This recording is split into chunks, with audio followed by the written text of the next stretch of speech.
स्वानंदीला शिक्षा झालीच पाहिजे ही अर्पिताची मागणी असते.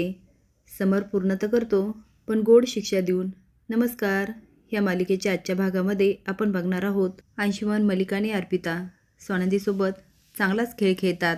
पण त्या खेळाचा फायदा होतो तो स्वानंदीला, कारण हे तिघं ते निघून जातात, पण तिला भेटतात ते अंशुमन आणि निकी. आता निकी तिला सगळी जाणीव करून देते. आता स्वानंदीलाही कळून चुकतं की त्यावेळेस मलिका काकूचा फोन आला होता. अंशुमन, अर्पिता आणि मलिका घरी जातात. आजी विचारते, स्वानंदी कुठे? मलिका म्हणते, आई मी तिला म्हणाले होते, पण तीच बोलली तिचं काहीतरी काम आहे, नंतर येते. अर्पिता म्हणते, ती कशाला येईल आपल्यासोबत? आता मागून रिक्षा नेऊन दाखवेल मी किती चांगली आहे, किती भुळी आहे.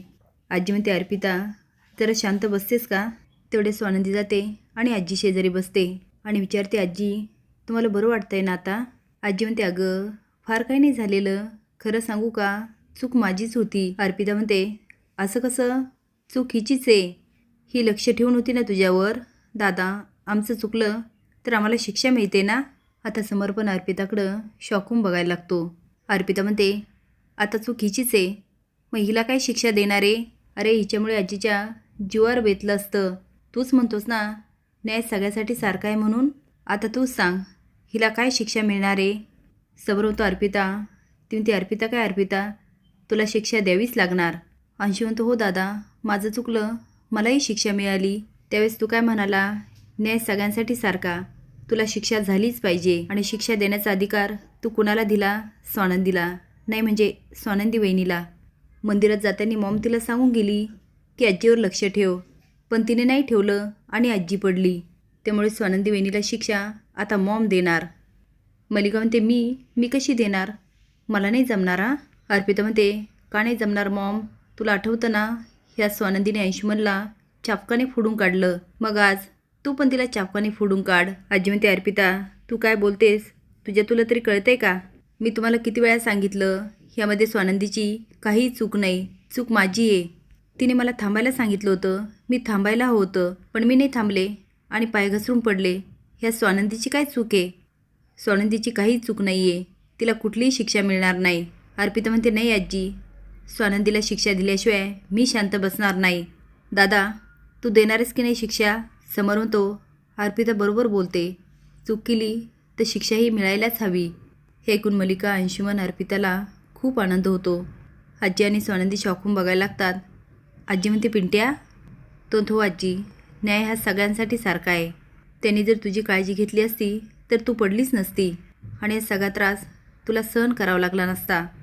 आता तुला त्रास झाला तर शिक्षाही तूच ठरवायची आणि तूच द्यायची. आजी शिक्षा देणार हे ऐकून मलिका, अंशुमन आणि अर्पिताच्या चेहऱ्यावरचे रंगच उडतात. अर्पिता म्हणते, आजी शिक्षा देणार हे मला मान्य नाही, कारण आजी स्वानंदीला काही शिक्षा करणार नाही. समोर म्हणतो, अर्पिता ठरलंय, शिक्षा ही आजीच देणार. आजी म्हणते, ठीक आहे, तुमच्या सगळ्यांची इच्छा आहे ना, स्वानंदीला शिक्षा व्हायलाच हवी तर होणार. नंदी तुझी ही शिक्षा, जोपर्यंत मला बरं वाटत नाही तोपर्यंत तू माझी सेवा करणार. आता आजीने आपल्याला उल्लूच बनवलं.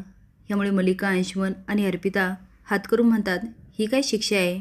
अर्पिता म्हणते, आजी तू याला शिक्षा म्हणतेस? अशी शिक्षा असते? आजी म्हणते, हो, शिक्षा ही शिक्षा कशी पण असू दे. अर्पिता म्हणते, मला मान्य नाही. आजी म्हणते, ठीक आहे, तुला मान्य नसेल तर मी तिला दुसरी शिक्षा देते, पण तुलाही मान्य करावं लागेल. जोपर्यंत मला बरं वाटत नाही तोपर्यंत तू माझी सेवा करणार. आता मात्र अर्पिताचा चांगलाच माज उतरतो. आजी म्हणते, तू कुठेही जायचं नाही, मला काय हवं नको ते सगळं बघायचं. अगदी सकाळी उठल्यापासून मला चहा, नाश्ता, जेवण, माझ्या आंघोळीचं, मला फिरायला घेऊन जायचं, माझे कपडे बदलायचे, झोपताना मला दूध आणून द्यायचं. अर्पिता म्हणते, एवढं सगळं मला नाही जमणार. आजी म्हणते, ठीक आहे, तुला नाही जमणार मग तुझी आई मलिका करेल.